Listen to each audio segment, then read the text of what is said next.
Hello students, welcome to Unit 6 Notes, Section 8.5. Here's the warm-up. So refer to the rectangle ABCD at the right to complete this statement.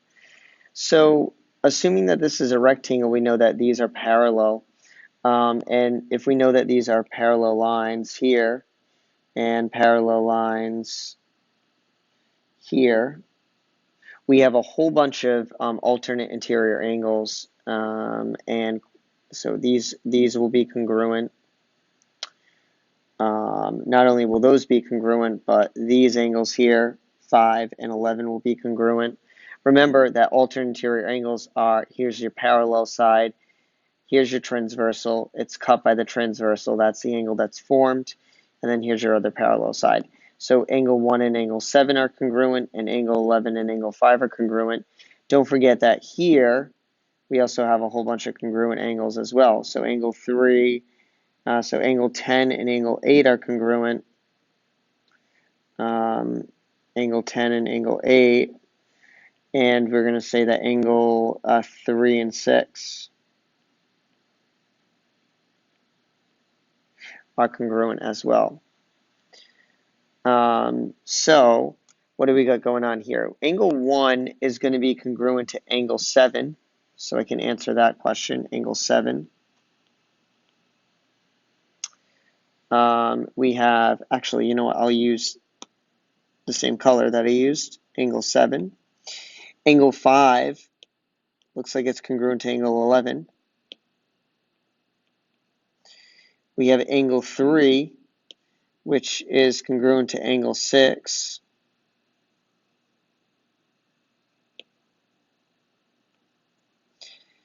And we have angle 10, that's congruent to angle, I'm skipping a couple, angle 8. And what does the measure of 1 plus 5 equal? The measure of 1 plus 5 is equal to the measure of 11 plus 7.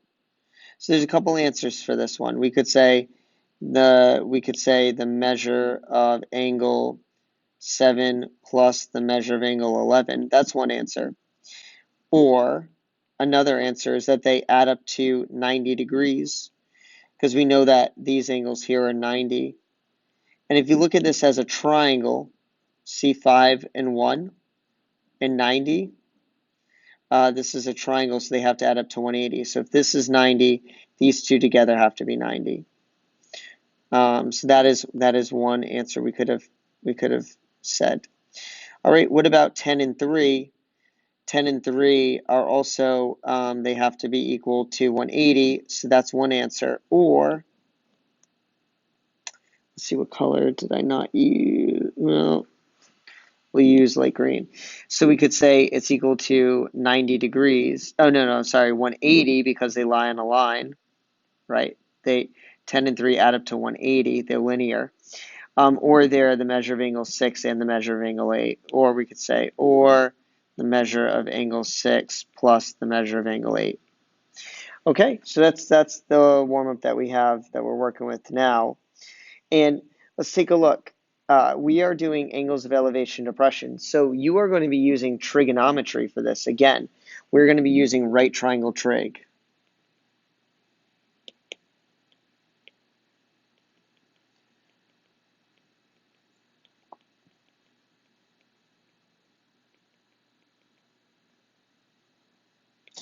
We're going to be using what we learned in sections 8.3 and 8.4 with tangent, sine, and cosine, but we're just going to apply it to real-world examples. So we're doing a whole nother lesson on it, but in this case involving the real world. Real-world angles of elevation and real-world angles of depression. So what are we going to learn today? To use angles of elevation and depression to solve problems. Okay, so let's talk about what an angle of elevation is. So using an angle of elevation and depression, suppose a person on the ground sees a hot air balloon gondola at a 38 degree angle above the horizontal line, or the horizon. This right here is what we consider to be an angle of elevation. Okay, it goes up from here over to here. So an angle of elevation is always starting from when you're looking out to when you're looking up.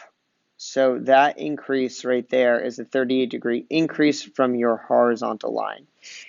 At the same rate, someone in here in the actual hot air balloon gondola is looking downward from looking out. So looking downward from looking out, so looking out, looking downward, that is a 38-degree angle as well. So notice that the angle of depression from looking out to looking down to the person at the ground, and the person at the ground looking out and looking up, so this angle of elevation, they're both equivalent. The reason why is because these are parallel lines cut by a transversal, and we have alternate interior angles. So 38 degrees angle of depression is equivalent to the alternate interior angle of 38 degrees, which is the angle of elevation. So this is the angle of elevation. At the same time, person, blah, blah, blah. Examining the diagram, the angle of elevation is congruent to the angle of depression because they are alternate interior angles. So let's take a look at this. Where else could it happen in the real world? Well, surveyors use this all the time. So surveyor uses this idea of gravity pulling directly down to the ground in a horizontal line, looking out. And any angle that stems from that will be measured by the pull of the gravity. So if you were to, for instance, have some type of angle that gets tilted upwards, oops. If we tilt our angle upwards, we have our angle of gravity, there we go. Our angle of gravity will stay pulling down, and you can actually measure how far up that moved. And that will be our angle of elevation. So for instance, a surveyor uses two instruments, the transit and the theodolite, to measure angles of elevation and depression on both instruments. The surveyor sets the horizontal line perpendicular to the direction of gravity. Using gravity to find the horizontal line ensures accurate measures even on sloping surfaces. So let's take a look. Here's a guy that's looking at an arch and looking to see how tall this arch is. Notice that this person, this surveyor, is standing. The surveyor is 36 feet away from the base of the arch. The surveyor is measuring to the top of the arch, wants to know this distance, and is increasing at a rate of 48 degrees, and angle of elevation of 48 degrees is what the theodolite is providing. Don't forget, the person, no matter what we find for x, we have to add 5 feet because the triangle that we're solving is 5 feet above the ground. So don't forget the height of the theodolite, we have to add that height in later on. So whatever you get for x, let's say you get 40, you just have to add the 5 because the triangle that was formed is already above the ground. We have to account for that extra height. And we will actually do that, I think, in this problem here. So I'm going to hold off on doing it in this example, but we'll actually solve this. I just want to show you a real world example. All right, so this first one, let's answer example 1. Identify the angles of elevation and depression. So here, I like to start, let's start at angle 1. Someone who's on a mountain, not this person, ignore that person that's on the ground. But this person on the mountain is looking out, and they decide to look down here to this right over here. They look down, and they see this person from above coming down this way. This is an angle of depression. So angle 1 is an angle of depression. Whereas the person who is on the ground here is now looking up at that person that's on a mountain. And that is an angle of elevation. So that one is an angle of elevation. Let me change the colors here.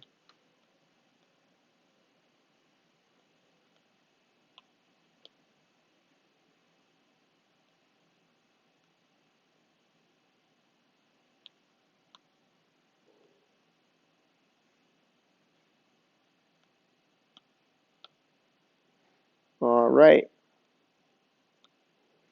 So I need 2 more. I'm just going to get my bubbles ready. Okay, angle 3. Now this person that's standing on this cliff over here, which is lower than the mountaintop, they were looking up at the mountaintop. Now they go, oh, let me look down at this house that's over here. So angle 3 is an angle of depression. Angle 3 is an angle of depression because they are looking down at the house. And then the house, the person at the house is now looking up at the person on the cliff, not on the mountain, but on the cliff. And so that is an angle of elevation. All right. Now this one, an engineer is 980 feet from the base of a fountain. So here is the engineer. An engineer is 980 feet away. So I'm going to label this as the engineer. The engineer is over here. Now, the question is, how high is the fountain? How high is the fountain? Okay. And this is an angle of elevation. So this is our angle of elevation, which is 29.7 degrees. So it's no different than the trig that we were doing. It's just in a sentence form with a real world application. So an engineer is 980 feet from the base of a fountain at Fountain Hills, Arizona. The angle of elevation to the top of the column of water is 29.7 degrees. So that's how I draw my triangle. The surveyor's angle measuring device is at the same level as the base of the fountain. So that we don't have to account for height is what it's saying. There's no height because it's flat on the ground. As the base of the fountain. Find the height of the column of water to nearest 10 feet. So what I'm going to do is I'm going to set up a tangent function because it's looking to me like we have the opposite side over the adjacent side. So the tangent of my angle is equal to the opposite over the adjacent. So the tangent of 29.7 degrees is equal to the opposite side x over 980. I'm going to multiply both sides by 980.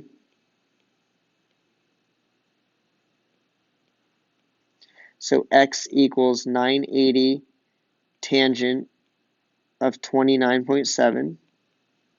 So x approximately equals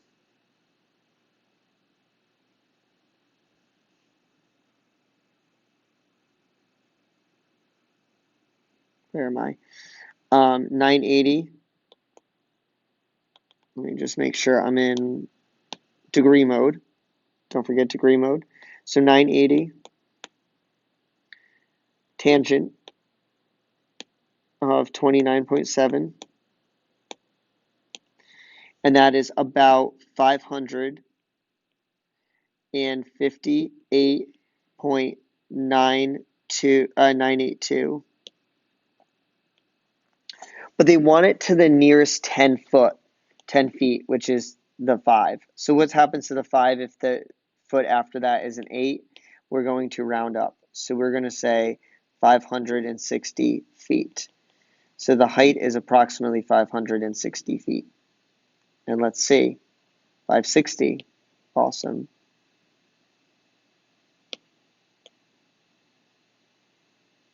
All right, 560 feet. And what's next? This real world example. We're back to theodolite. Okay, so what I'm going to do is I'm going to use the tangent function again. So I'm going to do the tangent of my angle is equal to the opposite over the adjacent.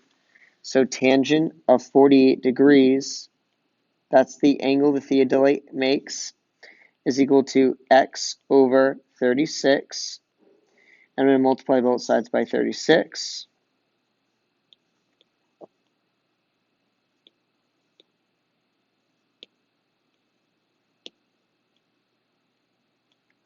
So x equals 36 tangent of 48 degrees.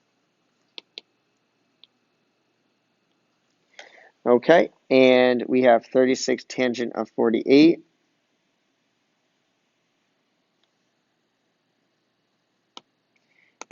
Tangent of 48. I want to make sure I'm in degree mode, which I'm in. And so that is 39.98. So x approximately equals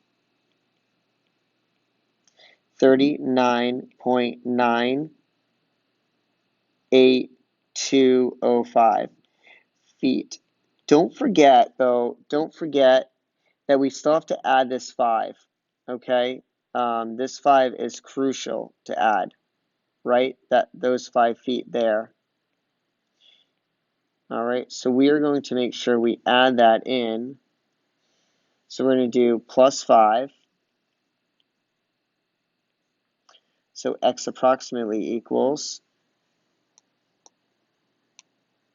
it won't let me do that, but I'll just retype it so that we have the function right there.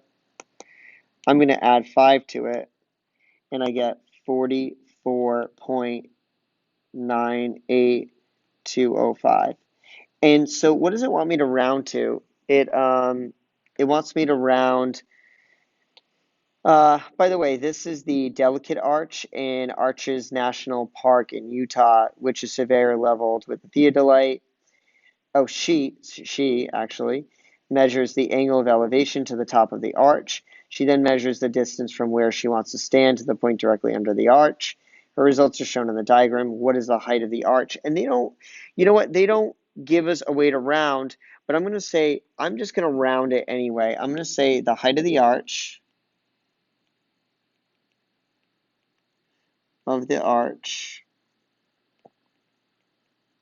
is approximately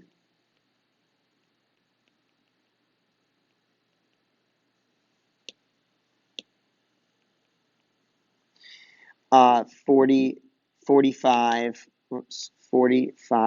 feet tall.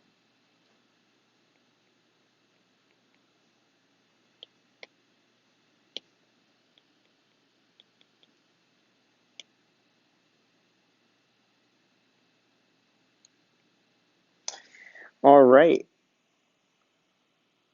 Whoops. Okay. And that's good for that one. So now you cite a rock climber on a cliff that's 32. Let me get rid of that for a second. You cite a rock climber on a cliff at a 32-degree angle of elevation. So again, here's your angle of elevation. It's 32 degrees. We probably want to know how high the climber is, but let's see what the question's asking. The angle of elevation, the horizontal ground distance to the cliff, and that's important. This is called horizontal ground distance. This is called horizontal air distance, okay? This is called height, and this right here from the person to the climber is what we call direct distance. So sometimes they'll ask you how far away directly are they from one another, not how high the climber is or how far away they are by horizontal distance. It could ask you. You just have to focus in on what the question is specifically asking you. Okay, so you cite a rock climber on a cliff at a 32-degree angle of elevation. The horizontal ground distance to the cliff is 1,000 feet. Find the line of sight distance to the rock climber. So it's not asking how high the climber is, it's asking for direct distance.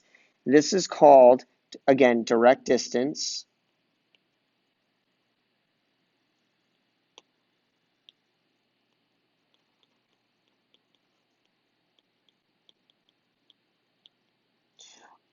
And it's also called line of sight. Whoops, I don't know why I put in. Line of sight distance. Okay, so direct distance and line of sight distance. So that's what it wants us to solve for. So we're going to have to use cosine for this one. So the cosine the cosine of my angle is equal to the adjacent over the hypotenuse. So the cosine of 32 degrees is equal to the adjacent, which is 1,000 feet, over x. All right, because I don't know what the hypotenuse is, and that's what I'm looking for. So I'm going to have to, again, you might be good enough to just switch these or find the cross products, but I'm going to multiply both sides by x or find the cross products, either way, and I get x times cosine of 32 degrees equals 1,000, and then I'm going to divide both sides. Well, that didn't come out well. I'm going to divide both sides by cosine of 32 degrees.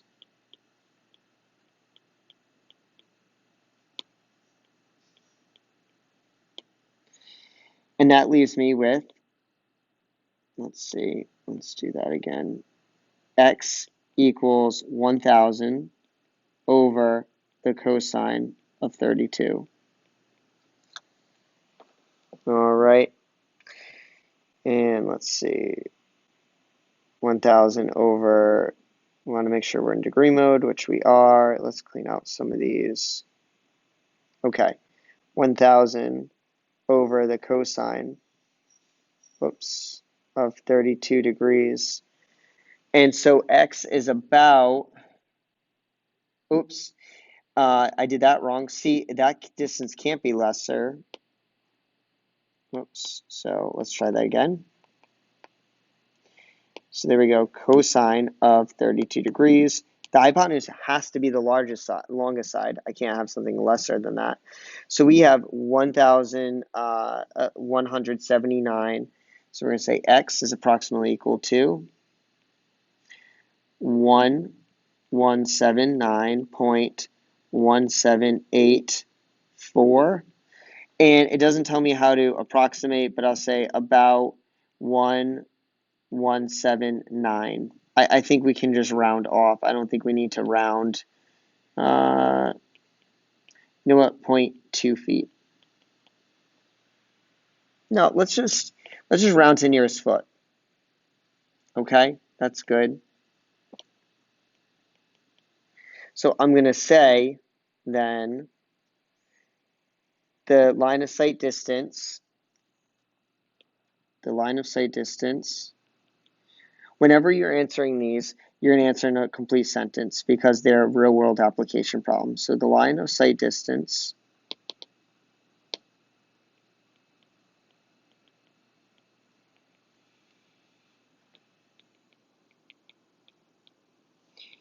between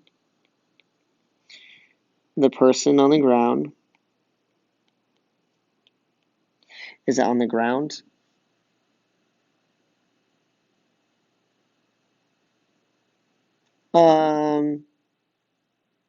Let's say because we don't know if they're on the ground. Whoops. Whoa. Trying to get something off my iPad here, and it just went crazy. The line of sight distance between the person and the climber, and the rock climber,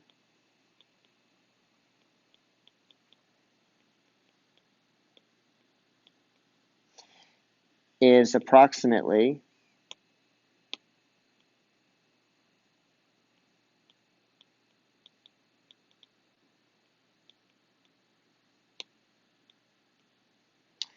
1,179 feet. All right. That didn't work.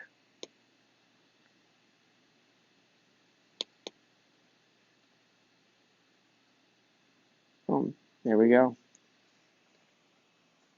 All right. Next one. We have quite a bit more.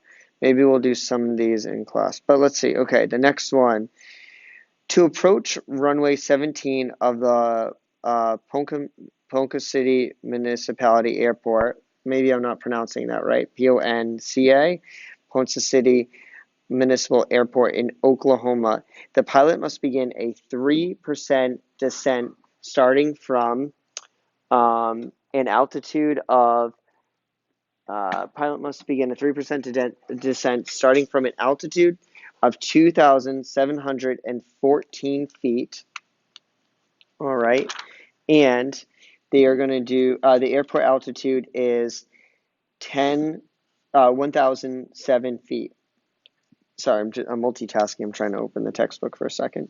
The airport altitude is 1,007 feet. How many miles from the runway is the airplane at the start of the approach? And for this one, so let's take a look at our diagram here. So there's a lot happening in our diagram, but what we know is that it is 1,007 feet above the ground, the altitude of the airport, but the altitude of the plane is 2,714 above sea level, above the altitude. So what we have to do when we go, we should set up a triangle here. So let me just draw in a triangle for us. All right. And I'm going to literally copy it, and I'm going to move it over down here. The reason why is because we want to use this angle of descent. So let me replicate the angle of descent here. All right. If the angle of descent is 3 degrees right here, what I can do is I can actually put 3 degrees right here if I wanted to. So if I want to set up the triangle this way, and the reason why I'm going to set up, I mean, it doesn't matter. You can set the triangle up this way, or you can set the triangle up this way, right? I mean, it doesn't really matter. You can set up a flipped triangle. Again, well, maybe I should. It doesn't matter, but let's just set it up this way for right now. Remember, the angle of descent is equivalent to the angle of increase, or so the angle of depression is equivalent to the angle of elevation. So what we know is that the altitude airport is already 1,007 feet. So I actually have to do 2,714 and take away, 2,714. We actually have to take away from it 1,007 to get 1,707 feet. Because that's the true difference between the plane and the airport in terms of height. Because it's not coming all the way to the ground. It's not 2,714 above the airport. It's 2,714 in general, which means that we have to find out that it's only 1,707 feet above the airport. So let me do that. That's feet. And I have everything I need. What I'm solving for is, it says the airport altitude. Okay, how many miles from the runway is the airplane at the start of this approach? It's not asking what is the horizontal distance. It's saying how many miles is a plane as it's approaching. So it's not, remember, the plane is not traveling here. It's not traveling horizontal distance and stopping. It is traveling this diagonal. So you need to be careful that and put an X here, because that's what we're solving for. Again, it is not looking for how far is the airplane apart from the airport. It's not, the airport's not over here. The airport is over here. So that's why we're looking at the line of sight or direct distance. Okay, so direct distance.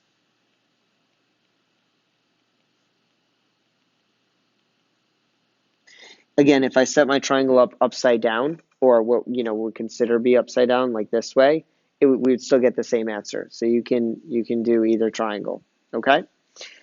Now I'm going to do the sine function, because sine is equal to opposite sine of my angle is equal to the opposite over the hypotenuse,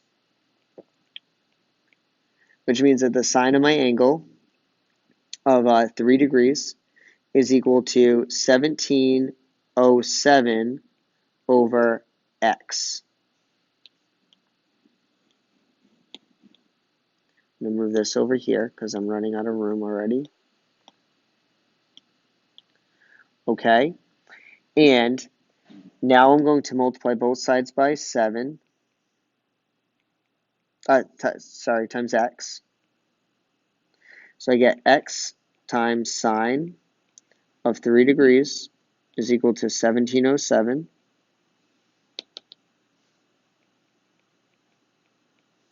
So then I'll divide both sides by the sine of 3 degrees.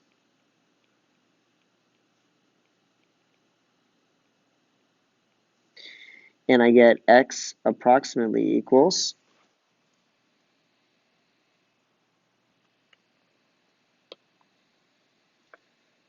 1707 divided by sine of 3, which is about 32,616, so 32,616.199669 feet. Okay, the issue is that it doesn't want it in feet, it wants it in miles. So if you don't know, there are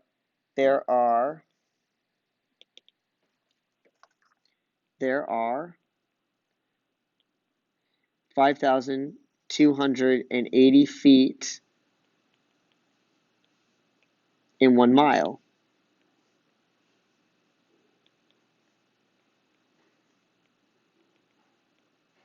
In 1 mile.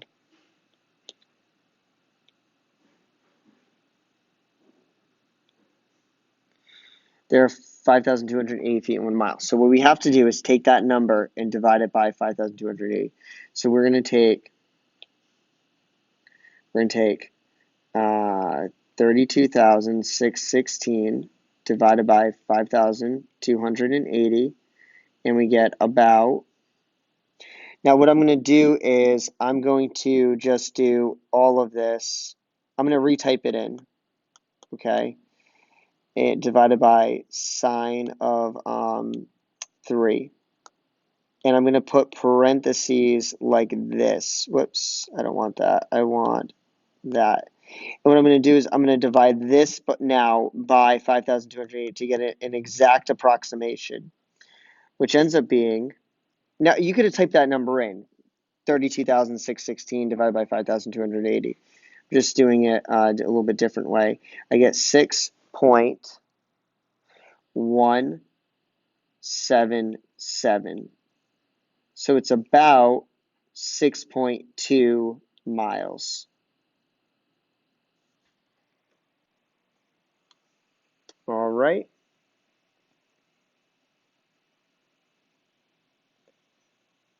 There we go. All right, so an airplane pilot sights a life raft at a 26-degree angle of depression. The airplane's altitude is 3 kilometers. What is the airplane's surface distance d from the raft? So what I'm going to do is I'm actually going to copy and paste this right over. So I think this is a great diagram to use here. And it says an airplane sights a life raft, and so it's in the water, okay, and it's at a 26-degree angle of depression. So 26 degrees, making this angle of elevation 26 degrees. Okay, so you can set up either triangle, it doesn't matter. It says altitude is 3 kilometers, so that's why I'm going to throw the 3 kilometers here and set up the triangle this way. Again, if you set it up over here, you just put 3 kilometers this way. Okay, it's just a rectangle. You can do either one. It says, what is the airplane's surface distance? AKA, surface distance is this right here. This is your surface distance.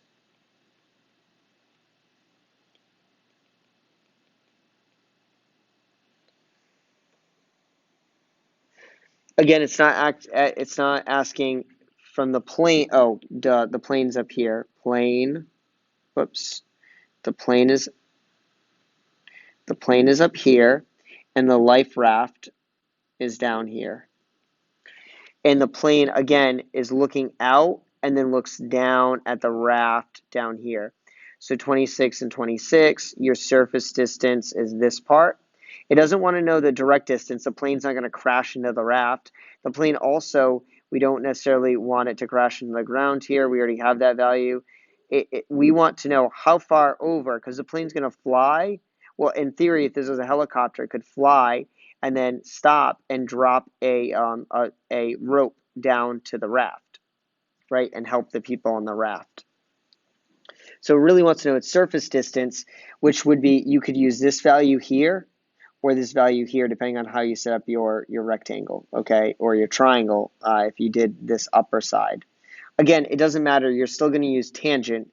See, if it was this one, you would do opposite over adjacent. So you'd be doing the height of the altitude over the surface distance or air distance.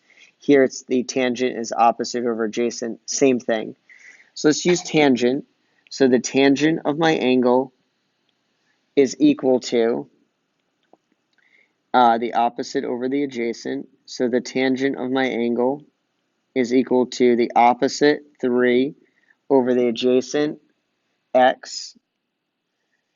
And what I'm going to do now is I'm going to multiply both sides by x. So x tangent of, 26 is the angle. I don't know why I didn't do that in the first place. Let me just fix that.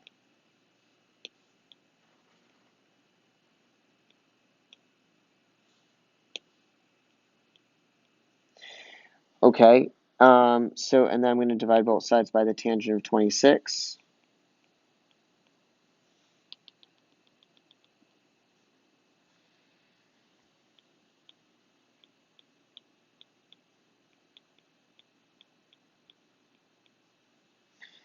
And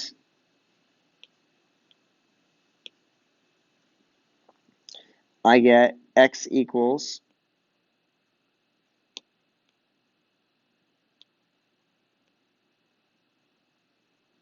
x equals 3 divided by the tangent of 26. And so x approximately equals 3 over the tangent of 26.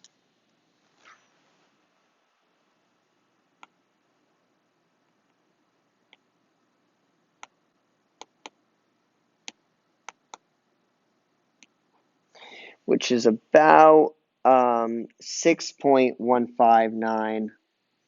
So it's about 6.1509 kilometers. All right, and we're going to just summarize it by saying the plane, what is it? The question was, what is the airplane surface distance? The plane surface distance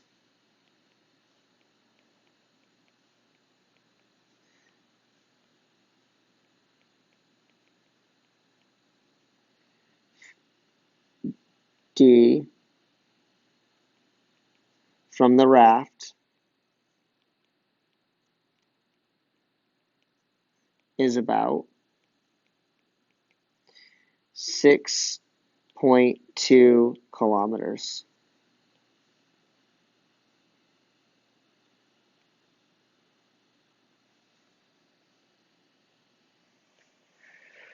Okay, again, that's just rounding. It didn't tell me how to round. I think that's a pretty good way of rounding. 6.2, it's a little bit more than 6.1. All right. This next one, the method that meteorologists could use to find the height of a layer of clouds above the ground is to shine a bright spotlight directly up onto the cloud layer and measure the angle of elevation from the known. So we know how far away the spotlight is. We know the angle of elevation. We can measure that. And then indirectly, we can solve for the length of the spotlight. So find the height of the cloud layer, which is the length of that light. Okay. and to the nearest 10 meters is what it wants. Okay, so I'm going to use tangent for this one. We use tangent quite a bit, but the tangent of my angle equals my opposite over my adjacent, so the tangent of 35 degrees equals x over 525. And this one has a pretty good setup, so I'm just going to multiply both sides by 525. So x equals 525 tangent of 35. So x approximately equals,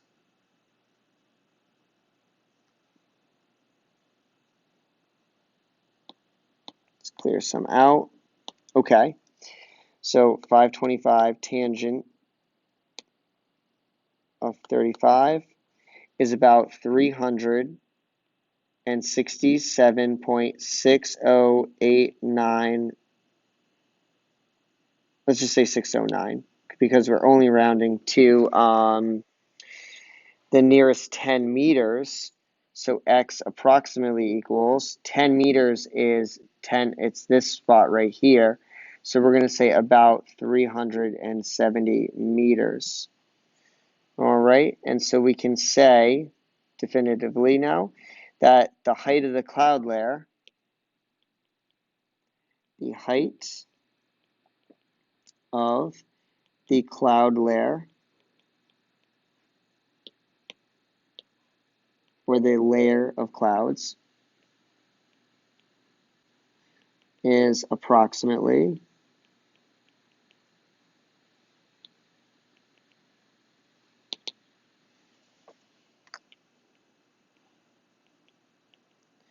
370 meters above the ground.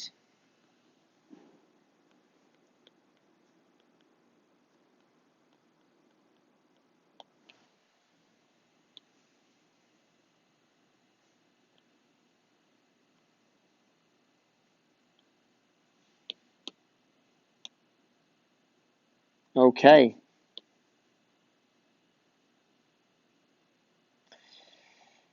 A 107-foot tall building casts a shadow of 90 feet to the nearest whole degree. What is the angle of elevation to the sun? So we have a 107-foot tall building.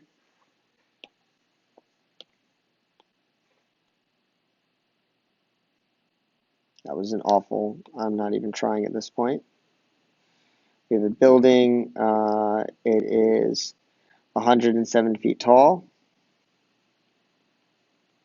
Here's its shadow.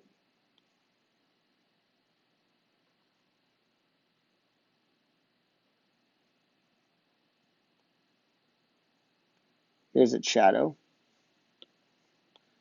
Shadow, again, is measured on the ground, not in the air, right? Can't measure air shadows. So here's your 90 feet. You have a right angle right here, one would hope. And let me do this right here. Okay. To the nearest degree, whole degree, what is the angle of elevation of the sun? So I'm going to throw an x here. I don't know its angle of elevation to the sun, right? What's the angle of elevation from the shadow, the endpoint of the shadow, up to the sun? Because the sun is over here.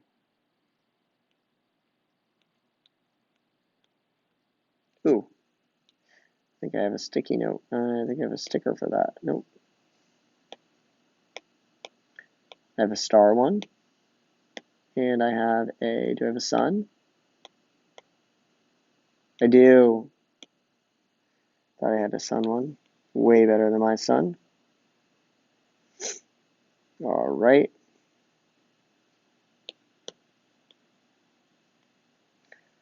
All right, and there you go. So what we're going to do is we are going to use tangent inverse for this one, right? The tangent of my angle is equal to the opposite over the adjacent. So the tangent of angle x degrees is equal to 107 over 90. And so tan inverse of 107 over 90, switch the inputs and outputs, gets me x degrees. All right, so x approximately equals inverse tan of 107 over 90, inverse tangent of 107 over 90. That gets me 49.93.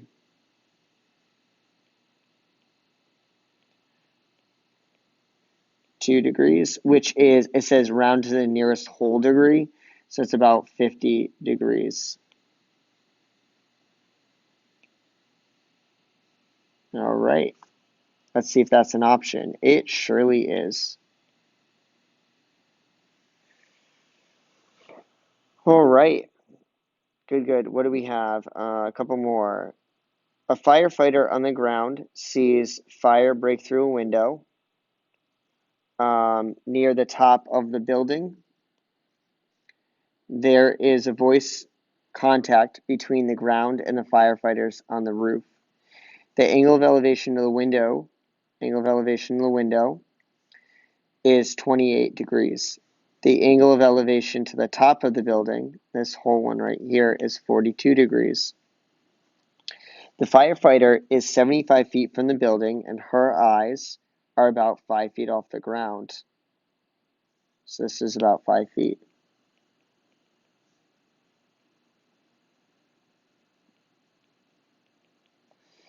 Okay.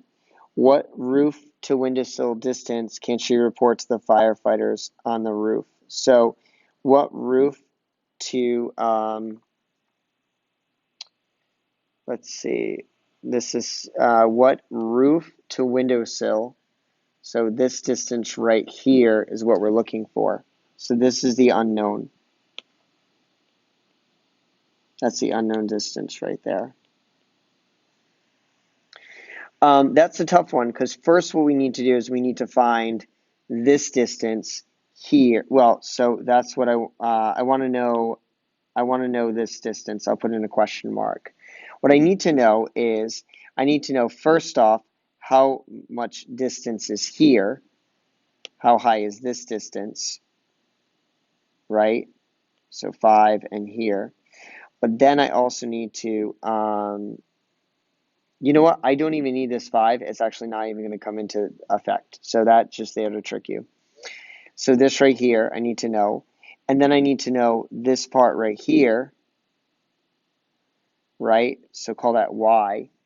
Because to find out this unknown, if I can find x and I can find y, because these are both the two, this is one triangle, this is the other triangle. If I find both of these, I can take y and then take x away, and it will solve for just a small portion over here. So that's what I'm going to do. I'm going to actually do, let's see, the tangent. This is 70. Don't forget, this is 75 here. You know, I don't even need this 5, so I'm going to erase it. It's not relevant. So I'm going to say the tangent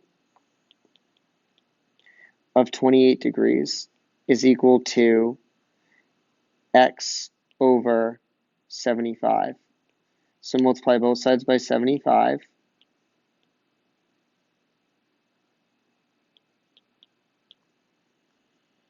I don't have much room here. This was a bad idea to write it right here, but oh well. I'm going to go with it. And I get, boom, so I get x equals 75 tangent of 28 degrees. And x approximately equals whatever. I'll do that in a second. But let me do the next one. So tangent of, the next one is also tangent of 42 degrees equals y over 75. Yeah, 75, not degrees. Okay, and I'm going to multiply both sides by 75. So y equals 75 tangent of 42 degrees. And so y approximately equals, and now I can do both of these at once. I just figured if I'm going to bring the calculator out, do it once here. Let's make sure we're in degree mode. We are. Okay. We're going to do 75 tangent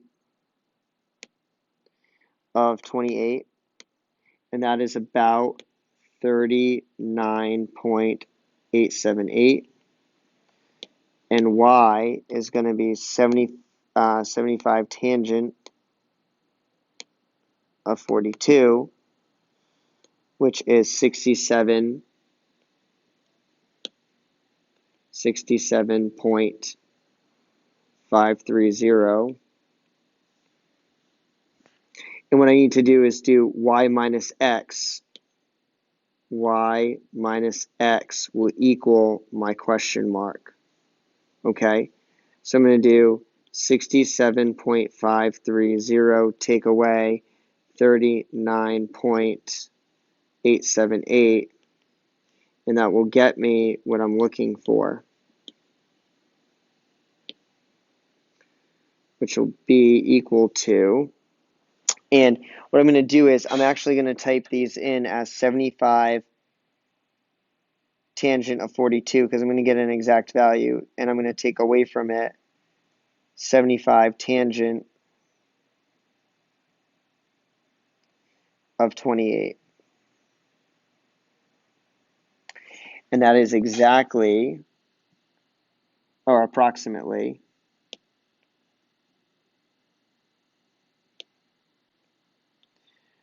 27.65 feet. Does it ask me to round? What roof to, yep. And I'm just going to say approximately 27.7 feet. That is what the, I would normally write this in a sentence, but I'm running out of time. And also room. Okay, but that is about 27.7 feet. Okay? All right. This next one, the angle of depression of a submarine from another Navy ship is 28 degrees. The submarine is 791 feet from the ship. But how deep is the submarine? So, the angle of depression of a submarine from another Navy ship. So, let's draw the ship here. It's looking out, and it looks like it's looking down.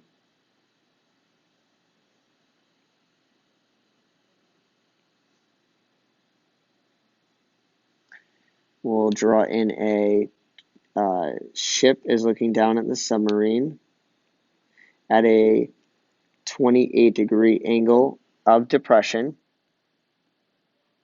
of a submarine. Yep. So here's a submarine.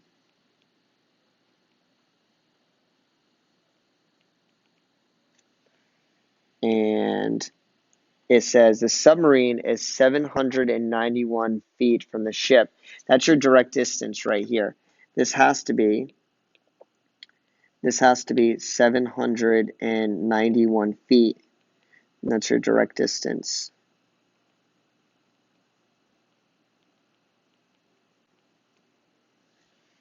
Okay. And then how deep is the submarine? So this is what it wants me to find, is my x. So it looks like it's going to be a sine function. So sine of my angle is equal to opposite over hypotenuse. So sine of my angle,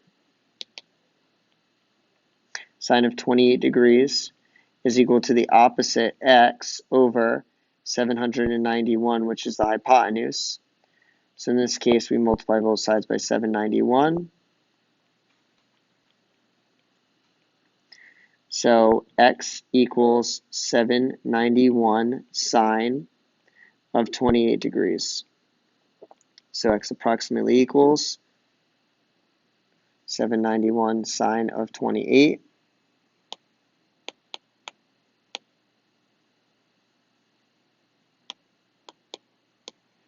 And we get 371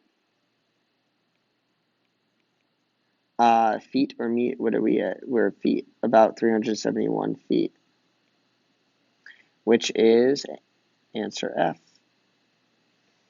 Okay.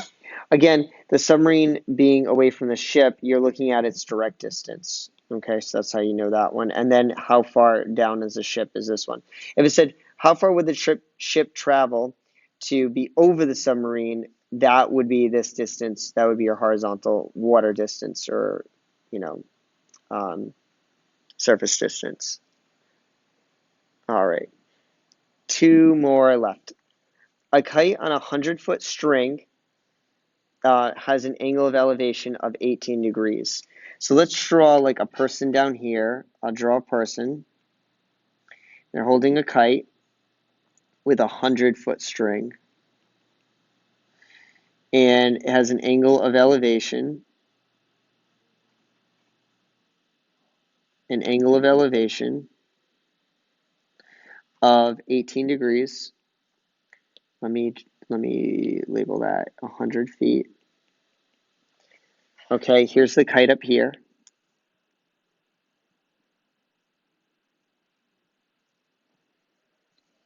All right, that's the person holding it. The hand holding the string is 4 feet from the ground. So this person's also 4 feet tall. Okay, or at least 4 feet from the ground. Which also means that this 4 feet is an active play. So what we have to do is, if it says how high above the ground is the kite, we are going to have to add 4 feet to it once we are done solving for this. Okay, so we have the sine. We have the sine of 18 degrees is equal to the opposite, which is x over the hypotenuse 100. So multiply both sides by 100. So x equals 100 sine of 18 degrees. So x equivalently equals 100 sine of 18.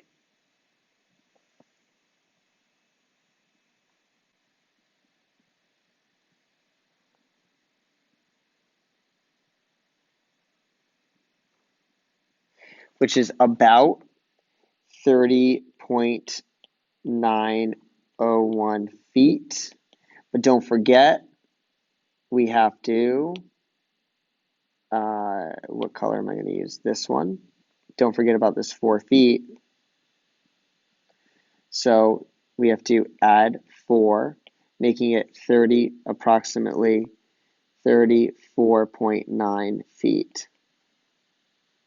Okay? And 34.9 is good enough for me. It's about 35 feet above the ground. All right. A 6-foot tall man is viewing the top of a tree with an angle of elevation of 83 degrees. He is standing 12 feet from the base of the tree. I don't think I have any tree stickers. Maybe I do. Do I have any tree stickers? No, but I have a cactus. Yeah, let's use the cactus. Why not? It's better than, yeah. I mean, it's not a tree, but whatever. Okay. Boom. Really tall cactus. So here we have 6-foot man, 83. Okay. So this is a giant cactus.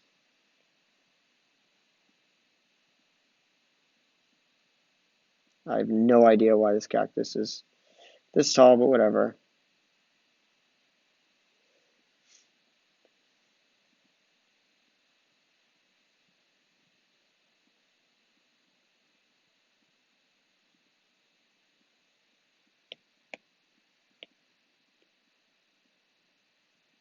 Giant cactus. Okay. This person is what, 6 feet tall?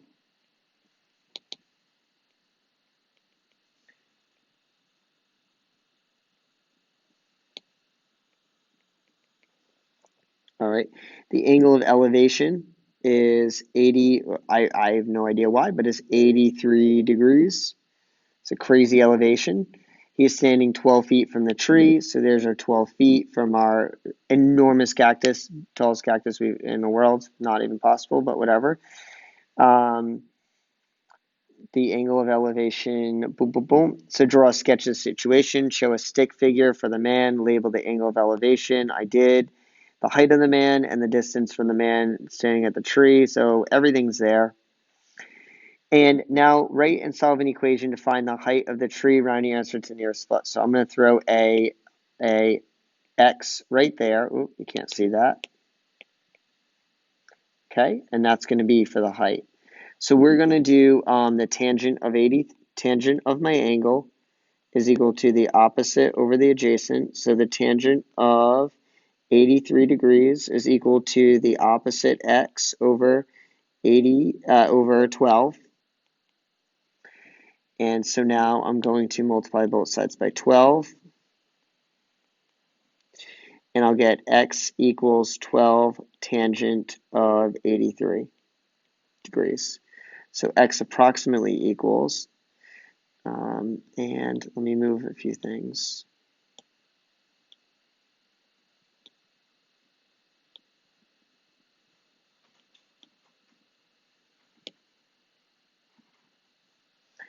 X approximately equals 12 tangent of 83.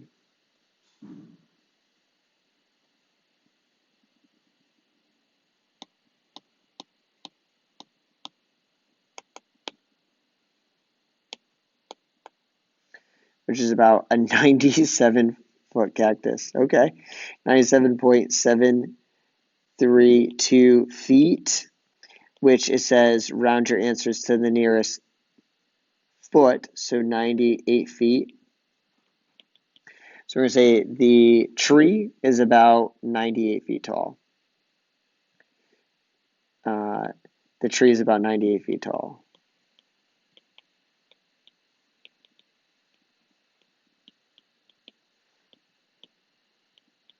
Oh, hold on. 6. Don't forget about the 6. We have to add the 6 plus 6. 104 feet tall. Jeez. The tree is about, again, we had to add that extra 104. We had to add the extra 6, so 104 feet tall. All right, that's like an impossible. Cactuses actually grow pretty tall. I don't know if they grow to be 104 feet tall, but I like the cactus in this example. So that's it. We'll do the rest of the work in class, and good luck on. Actually, there's no IXL, but you'll be doing that work, and then you'll also be taking the CCA. So good luck.